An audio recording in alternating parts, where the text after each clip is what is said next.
There we go. Okay, take it away. Thank you. So hello everyone, my name is Pippa Winship. I'm from the Department of Psychology at the University of Bath, where I studied my Masters in Sustainability and Psychology. And I'm really excited to present to you some of the outputs of some research I recently conducted, looking at improving the walking infrastructure in Bristol from the perspective of an environmental psychologist. So I'll jump right in with the research background and the objectives. Hopefully, as you may have spoken about already in this session, we know that environmental design and walking infrastructure really does shape physical activity outcomes. And in environmental psychology, the concept of environmental support has become really popular. So really understanding the extent to which activities are facilitated or hindered by the settings in which they're likely to take place. And in the last 10 years or so, a lot of research has been done to understand how different groups of people experience walking in the environment. There's some great studies that I've listed here, and the references will be at the end. But this qualitative research has revealed a couple of things.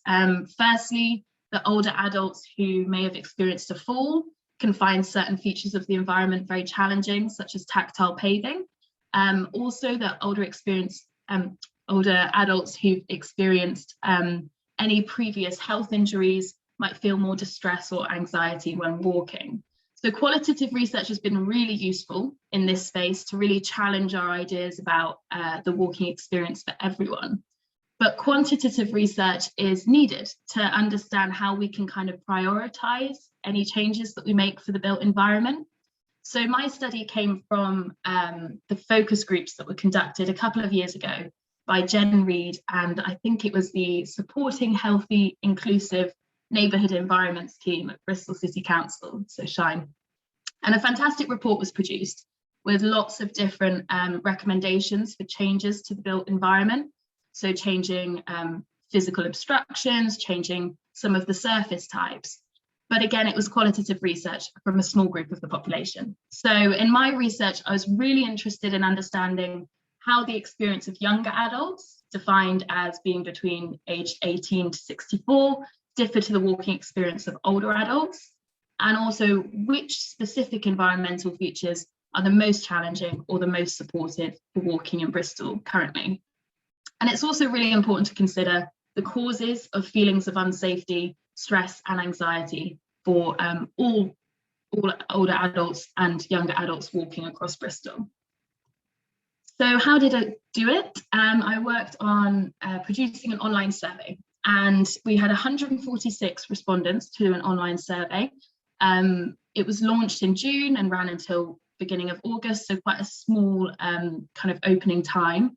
But we managed to enlist 146 participants. Unfortunately, 35 had to be excluded due to very strict kind of consent and ethics exclusion from the University of Bath.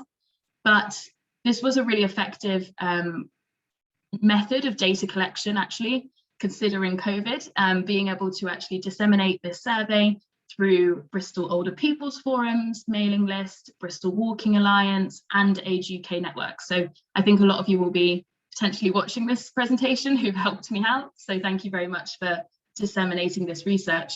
And the survey was really short and quick to complete, asking a series of demographic, health background, and walking experience questions. A quick note on the sample, because it's really important in terms of interpreting the findings. So the strength of this study, we had very heterogeneous health backgrounds. As you can see from the graph here, we were overrepresented by within the older adult groups and underrepresented within the younger adults. That would have been because of the dissemination strategy, particularly targeting older adults, because we thought they might be harder to reach through online platforms, but were proved wrong in that respect, just kind of signifying how good the community engagement is, I think, in Bristol. But we did manage to have heterogeneous health backgrounds, so 7% of our sample used an aid or appliance to walk, 4.5% were stroke survivors, and 18% experienced a fall in the last 12 months. And it was really important for these groups of the population to be represented. One real limitation with this sample and is probably due to the dissemination tactic. The majority were women of our sample, and this is often found in this kind of research, both qualitative and quantitative. And the largest age bracket was older, between 65 and 74. And crucially, it was very overrepresentative of white and underrepresentative of mixed or multiple ethnic groups, Asian or Asian British, and Black African Caribbean or Black British. Initially, there was a more heterogeneous sample by ethnicity, but after the exclusion of certain participants, particularly due to dementia diagnoses, we lost certain participants. So it's just something to really take note of when we interpret and consider the findings from this research. And in terms of the questions that we asked, we were really interested in rating different environmental features which had been identified through focus groups and interviews. So it's very simple, asking people whether they thought certain features made their walk harder, made their walk easier, or they felt neutral towards them. So it's these 19 features that you see on the right here, quite a broad range, covering surface types, obstructions, lots of different features of the environment. So to dive right into question 1, the walking experience of younger adults versus the walking experience of older adults. There's a lot to look at on the screen, but first, if you look at the graph and consider that the light blue line here signifies the mean scores of younger adults, and the slightly darker kind of green line signifies the mean scores of older adults. So the higher the score, the more environmentally supportive, the lower, the more environmentally challenging. And features were grouped. They were actually grouped through a factor analysis. So this was a statistical grouping, which can be a really useful way of us actually thinking about how we consider environmental features, because these features were found to be statistically similar. So for example, inadequate infrastructure, this grouping here, it kind of signifies how increased traffic and narrow pavements as a combination provide a certain kind of environmental stress and a kind of environmental pressure. So it can be a useful way of thinking about how environmental features interact with each other. But ultimately, what we can see here is that challenging surfaces and changing obstructions are really the most challenging kind of environmental features. So that includes scooters, runners on pavements, shared cycling paths, but also tactile paving, and then slippery surfaces, obviously from kind of weather-induced causes. Inadequate infrastructure is also really challenging, and facilities are very supportive. So the most important thing to support both younger and older adults on their walks is the provision of benches, the provision of toilets as well. But there's something kind of interesting to be said here, because the statistical analysis, which was a two-way mixed ANOVA, actually reveals that although older adults are more likely to perceive the environment as more challenging than younger adults, both younger and older adults find the same environmental features to be either challenging or supportive. And what this really means is that any interventions or improvements to infrastructure will benefit the whole adult population. So we were really seeking to understand if there was a difference, and ultimately there's no interaction and no difference between how older and younger adults perceive the same kind of environmental features. So this is really useful actually, because it means that when it comes to interventions, the impact of these could be much greater, and the positive impact much more substantial for the whole population. And just to dive into this a little bit more, for all adults then, the most challenging environmental features were bins and parked cars, scooters and runners, and narrow pavements. And then the most supportive, wide pavements, benches, and public toilets. And this provides some kind of understanding about the relative importance of different features. And our second research question was really interested in understanding an association between age and feelings of lack of safety or stress or anxiety, which we called negative affective responses. And we found there was no significant difference between the number of older and younger adults reporting feeling unsafe, stressed, or anxious. No significant difference. However, 30 older adults versus 25 younger adults reported feeling either unsafe, stressed, anxious, or both.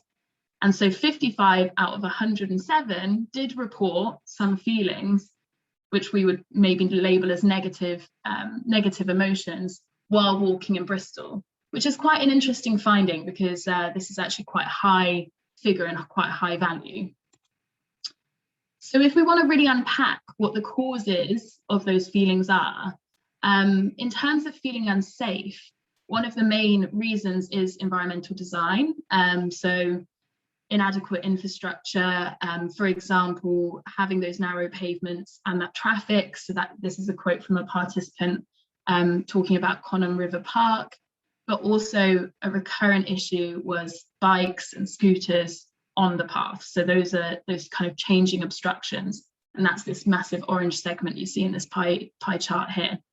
So environmental design is really, really crucial for feelings of unsafety. But another really important segment is this yellow segment on the pie chart, which signifies other road and path users. And we found that predominantly female respondents were talking about fears of social distancing, fears of feeling harassed from members of the opposite gender, either in cars or walking or running, but also dog attacks and theft. I've given the kind of location details of participants here, but it's worth saying that it was really geographically dispersed in terms of these responses. There weren't any particular locations that were particularly bad for feelings of unsafety. And this is probably just because we also had a smaller sample size, so we can't necessarily say there are kind of hotspots. But also because the majority of our sample were women, we can't necessarily come to the conclusion that women feel a lack of safety more than men, but it is worth considering for future research the impact of social features of the environment on walking, especially for women. And the causes of feeling stressed or anxious, it was really important to actually examine this from an environmental psychology perspective, because we know it can really influence people's future walking behaviours and adaptive or maladaptive behaviours. So we found that pre-existing health conditions do require adaptive behaviours. So a number of participants talked about balance issues, prostate or bowel disease, having previous injuries, having previously potentially experienced an attack or harassment while walking, and really adapting how they walked depending on this. So adaptive behaviours ranged hugely depending on the participants, so it wouldn't be possible to say any one type, but the provision of benches was very important. Some participants found it much more important to know where toilets and benches were going to be, even if they didn't know they needed to use them. So actually signage was really important here. And actually familiarity with the route was also really important for participants with pre-existing health conditions. And we also found that responsibility for others really influenced walking experience. So whether that was a walk leader looking after a group, or an individual looking after their dog, or looking after a toddler, or a carer taking a patient out, it was a number of different kind of responsibilities which induce stress and anxiety for individuals when combined with environmental stresses. So there's something quite interesting to be said here about the range of different causes of feeling stressed or anxious. And an important note, because this was an online survey, we managed to also collect a wealth of qualitative data. And although we can't analyse the data by specific subgroups, for example, those participants who were visually impaired, because we didn't have a large enough proportion within the sample, the insights that we gained were really, really crucial here, because we could see that static obstructions, dynamic obstructions, combined with narrow pavements, a lack of clear delineation within the area, all of these different environmental stresses compounded for people who had visual impairments. And this should really be considered in future research when we're actually trying to consider the experience of other people, because it's this compounding environmental pressure which can lead to maladaptive behaviours such as not going for walks, going at different times of day, which aren't as beneficial for mental health. So we really need to consider this in future research. And 5 key recommendations here. As shown, the reduction of obstructions will be really important. Environmental challenges, having bins and parked cars on the pavements, which is I know something Bristol Walking Alliance have talked about a lot before, it's just proven to be really important for both younger and older adults. So this is something that really should be prioritised. Scooters on pavements, we all know it's a big issue in Bristol, but it's actually a really stress-inducing issue.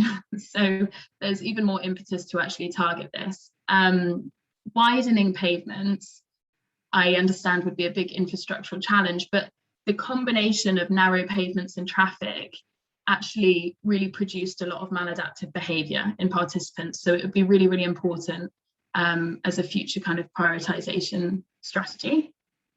But also incorporating measures of unsafety or feelings of stress and anxiety within walkability audits. So I know for people who work in public health, walkability audits are really useful tools to understand how the environment helps or hinders. But really, we need to be able to understand negative affective responses within these if we're actually going to be using them to predict physical activity and mental health outcomes. And if future research could also analyse the results of these by gender, that would be really interesting and really important as well. And understanding the impact of this really compounded environmental pressure would be really important for specific subgroups. So for visually impaired pedestrians, those who've experienced a fall or a stroke, and caregivers. And ultimately, the recommendation and the kind of opportunity here is to actually reevaluate the impact of interventions made. So for anyone working in urban planning or in Bristol City Council, or anyone who has influence over policy in this space, we can now see kind of quantitatively that any improvements to walking infrastructure and any more provisions of facilities will have a positive impact on the whole adult population. So this is really important for future research to consider, and it's really important in terms of how we evaluate the scope and the extent of impact of any changes that we make to the built environment. So hopefully that's been interesting, bit of a whistle-stop tour, but I can also provide more information, more data for anyone who is interested. And I'd be really intrigued to see whether this research is helpful or in any way, or any future research directions that people would suggest. There are some references here which are really worth reading. In particular, Brookfield and Ward Thompson have done a lot of work in this space. So for anyone wanting to do future research using similar kind of methods and concepts, I would recommend that paper.